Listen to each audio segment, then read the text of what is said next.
My name is Megan Hamilton Giebert, and I'm an instructional designer at Wentworth Institute of Technology, just down the road here in Boston, Mass.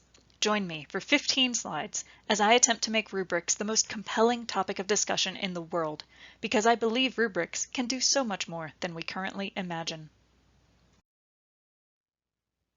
And what better way to start than to quote John Lennon? When he imagined all the people living life in peace, he sang nothing about revising rubrics as part of that vision. But imagine for a moment that a perfect world includes perfect rubrics. What would they look like? What purpose would they serve? Imagine a rubric at its best. When a rubric works well, it makes grading faster and more consistent. It's easy for instructors to set up, and it's easy for learners to understand and interpret. The rubric summarizes the grade in a tidy score and includes clear directions about how a learner can improve and grow. And now the opposite, a rubric at its worst. It can feel artificial, limiting, full of language that doesn't match how an instructor would actually talk to a learner. The score may be confusing and misleading. The result is a learner with a poor idea of how they've done, and an instructor ready to throw the rubric into the sun. Rubrics, for better or worse, are a form of feedback. I have a Post-it note stuck above my desk with this quote on it. The aim of feedback should be to leave someone eager to get back to work. All feedback should motivate, and all rubrics are feedback. Do yours motivate and inspire, or do they demotivate and demoralize? Here are 5 things you can do to improve motivation and promote growth mindset within your rubric. Design concurrently. Level up your language. Use friendly math. Personalize if possible. And share with learners.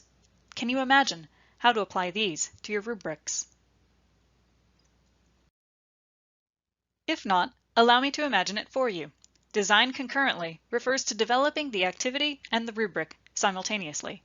The TILT framework might help you stay accountable to this, as it prompts you to articulate the purpose, task, and assessment method as part of any activity design. When it comes to leveling up your language, growth mindset, motivation, and inclusion should imbue every word of your rubric. Remember to evaluate the quality of the attempt, not the worth of the learner. Focus on the capacity for growth and prove that you believe your learners can submit work that meets your standards.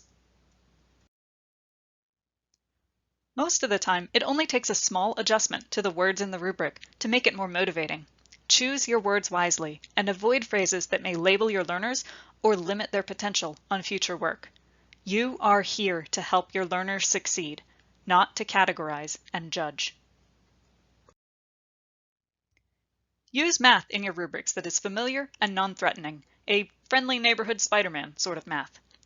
Grading for Equity author Joe Feldman suggests setting a 50% minimum on scores out of 100, or adapting a 5-point grading scale. No matter what you choose, allow for resubmissions so students can always improve. To personalize your rubrics, use the rubric as a springboard for customized comments.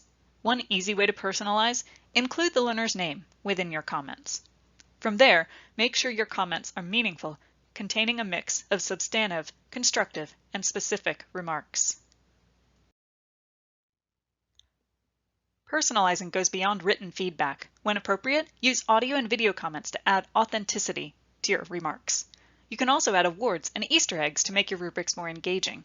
For example, when a learner achieves a certain score on the rubric, they're awarded with a photo of an adorable dog, because dogs are the best. Finally, one of the biggest barriers to a good rubric is not knowing that a good rubric exists. Not all instructors use rubrics, so take a moment to educate your learners on where and how to locate them. And, if appropriate, consider involving your learners in the creation of a rubric, as it can help them develop skills in critique and analysis. Take a quick look at this rubric. What do you see? Is the language oriented towards growth mindset? Is the math friendly and easy to follow? Is the feedback meaningful?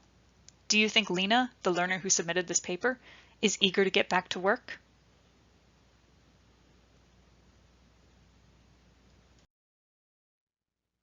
Maybe a rubric can't change the world, but it can make the world a little easier to bear. It can help learners feel valued, capable, inspired, empowered, and charged to reach their full potential. That's the dream anyway. And in the words of John Lennon, you may say I'm a dreamer, but I'm not the only one.